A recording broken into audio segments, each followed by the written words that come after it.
ഞാൻ കഴിഞ്ഞൊരു വീഡിയോസിൽ ഡബിൾ ഷെയ്ഡിലുള്ള കളേഴ്സ് ഒറ്റ കേക്കിൽ തന്നെ രണ്ട് സൈഡിലായിട്ട് ഐസിങ് ചെയ്യുന്നതിൻ്റെ വീഡിയോസ് ഇട്ട സമയത്ത് അതൊന്ന് കുറച്ചുകൂടെ ഒന്ന് സ്ലോ ആയിട്ട് കാണിക്കുമെന്ന്. അത് ഇപ്പോൾ 1-2 തവണയായി ഇതുപോലെ ബിഗിനേഴ്സ് ചോദിക്കാൻ തുടങ്ങിയിട്ട്.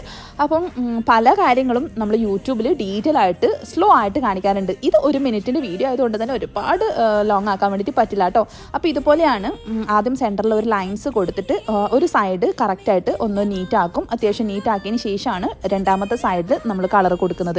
കളറ് ഞാൻ ഈ ഒരു കളറൊക്കെയായിട്ട് യൂസ് ചെയ്തിട്ടുള്ളത് ഷെഫ് മാസ്റ്ററിൻ്റെ ബ്ലൂവും പിന്നെ ഷുഗറൈൻ്റെ പൗഡർ കളർ പിങ്കും പിന്നെ ഓയിൽ ആ ഒരു ജെൽ കളർ പിങ്കും കൂടെ മിക്സ് ചെയ്തിട്ടാട്ടോ ഈ ഒരു പിങ്ക് കിട്ടിയിട്ടുള്ളത്. അപ്പോൾ 2 തരം പിങ്കാണ് യൂസ് ചെയ്തിട്ടുള്ളത്. അപ്പോൾ ഇതുപോലെ ഒരു സൈഡ് ഫുൾ നീറ്റാക്കിയതിന് ശേഷം രണ്ടാമത്തെ സൈഡ് നീറ്റാക്കുക. അത് നീറ്റാക്കുന്ന സമയത്ത് അത്യാവശ്യം സമയം എടുക്കും കേട്ടോ. അല്ലാതെ നോർമലി നമ്മളെ കേക്ക് റൊട്ടാക്ട് ചെയ്യുന്ന പോലെ പെട്ടെന്ന് ചെയ്യാൻ പറ്റില്ല. അപ്പോൾ അതിൻ്റെ ബുദ്ധിമുട്ടും അതിൻ്റെതായ രീതിയിൽ ചെയ്യേണ്ടി വരും.